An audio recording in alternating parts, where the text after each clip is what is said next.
Hello students, welcome to Telangana State A&M Competitive Exams Preparation Classes. మరి ముఖ్యంగా ఈ క్లాసెస్ని మీకు శ్రీలక్ష్మి చింతాడ మేడం గారు అందజేస్తూ వస్తున్నారు. మరి let me introduce my self. నేను ఆమె కొలీగ్ని అనమాట. My name is Divyalakshmi. I'm also completed my BSc nursing in 2008 and right now I'm working in government sector.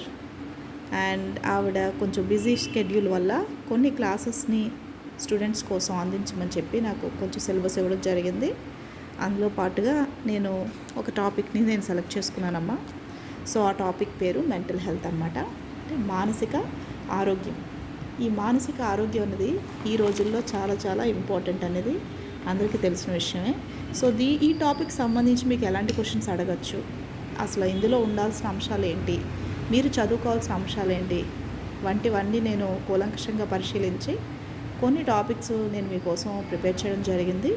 యాక్చువల్గా ఐఎమ్ ఫ్రమ్ ఇంగ్లీష్ మీడియం అయినప్పటికీ కూడా తెలుగులో ఉన్న స్టూడెంట్స్ కూడా అర్థమయ్యేలా చెప్పడానికి నేను ప్రయత్నిస్తాను. సో మీరందరూ కూడా నాతో కోఆపరేట్ చేస్తారని అనుకుంటున్నాను. నెక్స్ట్ ఏంటంటే మనం మెంటల్ హెల్త్ ఫస్ట్ టాపిక్లోకి వెళ్తే మెంటల్లీ హెల్దీ పర్సన్ తాలూకా క్యారెక్టర్స్ అసలు మనం ఏంటి అనేది చూసుకుంటే తను ఎప్పుడు కూడా హీ ఫీల్స్ కంఫర్టబుల్, అంటే తన యందు తాను చక్కగా హ్యాపీగా ఉంటాడు, సెక్యూర్డ్గా ఫీల్ అవుతూ ఉంటాడు. అలాగే ఇతరుల పట్ల పాజిటివ్ దృక్పథంతో రైట్ యాటిట్యూడ్తో ఉంటాడు. అలాగే తన యొక్క జీవితపు అవసరాలన్నింటినీ కూడా తను మీట్ అవుతూ ఉంటాడు. అంటే life demands like goals set చేసుకొని రీచ్ అవ్వడం, ఇలాంటివన్నీ కూడా తనకి ఉంటాయన్నమాట. సో ఇవన్నీ కూడా ఒక పాజిటివ్ మెంటల్ హెల్త్ ఉన్న వ్యక్తి చేయగల క్యారెక్టర్స్ అన్నమాట ఇవన్నీ కూడా. సో అలాగే అసలు మెంటల్ హెల్త్ డిటోరియేట్ అవ్వాలి అని అనుకోవడానికి మనకి చాలా చాలా చాలా రీజన్స్ ఉంటాయమ్మా. ఈ రోజుల్లో మానసిక ఆరోగ్యం మనకి చాలా రకాలుగా లభించడం లేదనే చెప్పాలి. అందులో ముఖ్యంగా ఈ 5 Ds ఉన్న వాళ్ళకి మెంటల్ హెల్త్ ప్రభావం ఉన్నట్టే అని మనం ఊహించుకోవచ్చు. ఫస్ట్ది డీవియేషన్, తర్వాత duration, distress, dysfunction and danger అన్నమాట. సో ఈ 5 Dsలో ఏ ఒక్క 4 మనకి మీట్ అయినా వాళ్ళు నియర్లీ మెంటల్ హెల్త్లో వాళ్ళు చాలా వరకు ఇబ్బంది పడుతున్నట్టే మనం భావించవచ్చు. అలాగే వార్నింగ్ సిగ్నల్స్ కూడా ఉన్నాయి. పూర్ మెంటల్ హెల్త్కి వార్నింగ్ సిగ్నల్స్ అవి ఏంటంటే ఎక్కువ తరచూ వాళ్ళు వర్రీ అవ్వడం, కంగారు పడడం, ఒత్తిడికి లోనవ్వడం, అలాగే పూర్ కాన్సన్ట్రేషన్, ప్రతి విషయం అందు వాళ్ళు ఏంటంటే సంతోషంగా ఉండలేరు, అన్హ్యాపీగా ఉంటారు, అది కూడా రీజన్ లేకుండా ఉంటారనమాట. అలాగే ఎక్కువగా టెంపర్ని లూజ్ అయిపోతూ ఉంటారు, అంటే ఎక్కువ తరచూ కోప్పడిపోతూ ఉంటారు, విపరీతమైన కోపం ఉంటుంది వాళ్ళకి. అలాగే వాళ్ళకి ఎక్కువ నిద్ర పట్టదు రాత్రుల్లో. అలాగే ఎక్కువగా మూడ్ స్వింగ్స్ ఉంటాయమ్మా. అంటే మూడ్ స్వింగ్స్ లైక్ వాట్, ఒకసారి హ్యాపీనెస్ అనిపిస్తుంది, నెక్స్ట్ మినిట్లో సాడ్నెస్ అనిపిస్తుంది, మళ్ళీ నెక్స్ట్ మినిట్లో హ్యాపీనెస్ అనిపిస్తుంది, ఇలాగ రకరకాలుగా ఉంటుంది వాళ్ళ మూడ్, అలా మారిపోతూ ఉంటుంది. అలాగే బాడీలో అన్ని చోట్ల వాళ్ళకి పెయిన్స్ ఉంటాయి. ఆ పెయిన్స్ ఎందుకు వస్తున్నాయని డాక్టర్ గారు ఎగ్జామినేషన్ చేసినప్పుడు ఎటువంటి డయాగ్నోస్టిక్ ఫైండింగ్స్లో కూడా అబ్నార్మాలిటీస్ కనిపించవు, కానీ పెయిన్స్ అయితే మాత్రం ఉంటాయి. సో ఇవన్నీ మానసిక రుగ్మతల తాలూకా లక్షణాలు అన్నమాట. సో ఒక మనిషి మానసిక రుగ్మతలు కలిగి ఉండడాన్ని మనము చూసాము. అయితే మానసిక రుగ్మతల్లో కూడా చాలా రకాలు ఉన్నాయమ్మా. అందులో ఫస్ట్ స్కిజోఫ్రీనియా అంటాము.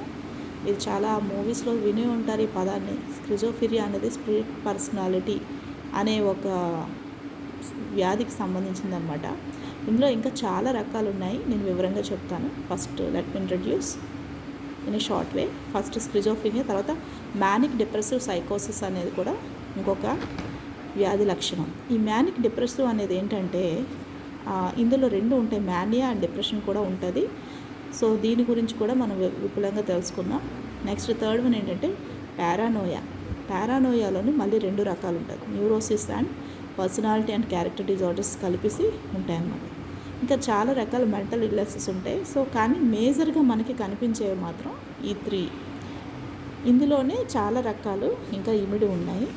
నెక్స్ట్ మనం వెళ్ళినట్లయితే అసలు ఈ మెంటల్ హెల్త్ అంటే ఆ మానసిక రుగ్మతలకు కారణాలు ఏంటి అనేది మనం చూసుకుంటే మనకి చాలా కారణాలు ఉంటాయి. మనకి ఆరోగ్యపరమైన కారణాలు కూడా ఉంటాయమ్మా.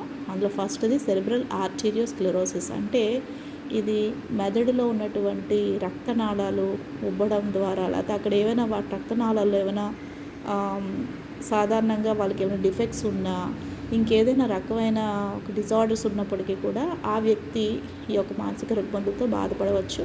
2 నియోప్లాజమ్స్ అంటే క్యాన్సర్స్ అమ్మ. ఈ క్యాన్సర్స్ అనేవి చాలా రకాలు ఉంటాయి. బ్రెయిన్ ట్యూమర్స్ కావచ్చు, ఇంకెక్కడైనా సరే ఏదైనా వచ్చినప్పుడు బ్రెయిన్లోకి కూడా ఆ క్యాన్సర్ స్ప్రెడ్ అవ్వడం ద్వారా అక్కడ ట్యూమర్ వచ్చి వాళ్ళకి మానసికంగా రుగ్మతలు రావచ్చు. ఇలాగా రకరకాల కారణాలు ఉంటాయి. అలాగే మెటబాలిక్ డిసీజెస్ ఉంటాయి. ఇవి కూడా మనకు తెలుసు, బీపీ, షుగర్ లాంటివన్నీ కూడా. అలాగే న్యూరలాజికల్ డిసీజెస్ ఉంటాయి.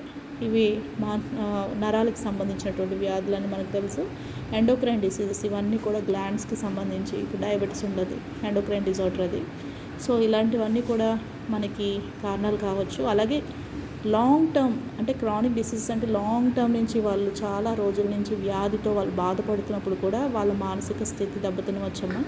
అందులో ముఖ్యంగా మనం చెప్పుకోవాల్సింది టీబీ కానీ, లెప్రసీ కానీ, ఎపిలెప్సీ కానీ, ఇవన్నీ కూడా కారణాలు కావచ్చు. సో మెయిన్ ఇవి ఆర్గానిక్ కండిషన్స్ అన్నమాట. ఈ కారణాల ద్వారా కూడా ఒక మనిషి మానసికంగా దెబ్బతినవచ్చు, లేదంటే మానసిక వ్యాధులు బారిన పడవచ్చు. అలాగే రెండవది హెరిడిటీ అంటే వంశపార్యపరంగా వచ్చేటువంటి జబ్బులుగా మనం పరిగణించవచ్చు. ఇందులో మన మానసిక వ్యాధిని స్క్రిజోఫీనియా లాంటిది కూడా మనకి వంశపార్యపరంగా వస్తుంది అని రీసెర్చర్స్ చెప్తున్నాయి.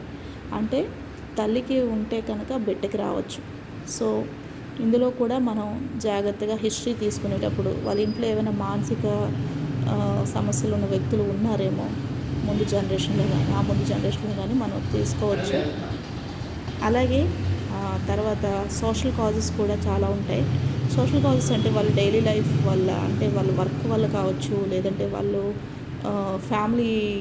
ఫ్యామిలీలో జరిగినటువంటి కాజెస్ వల్ల కానీ వాళ్ళకి కలిగినటువంటి worries, anxieties, emotional stress, tension, frustration, ఇలాంటి అన్హ్యాపీ మ్యారేజెస్ కానీ, broken homes, poverty, economic insecurity, అలాగే రిజెక్షన్, నెగ్లెక్ట్, ఇవన్నిటి వల్ల కూడా ఇలాంటి సోషల్ అంటే సామాజిక పరమైనటువంటి కారణాల వల్ల కూడా మానసిక రుగ్మతలు తలెత్తవచ్చమ్మా.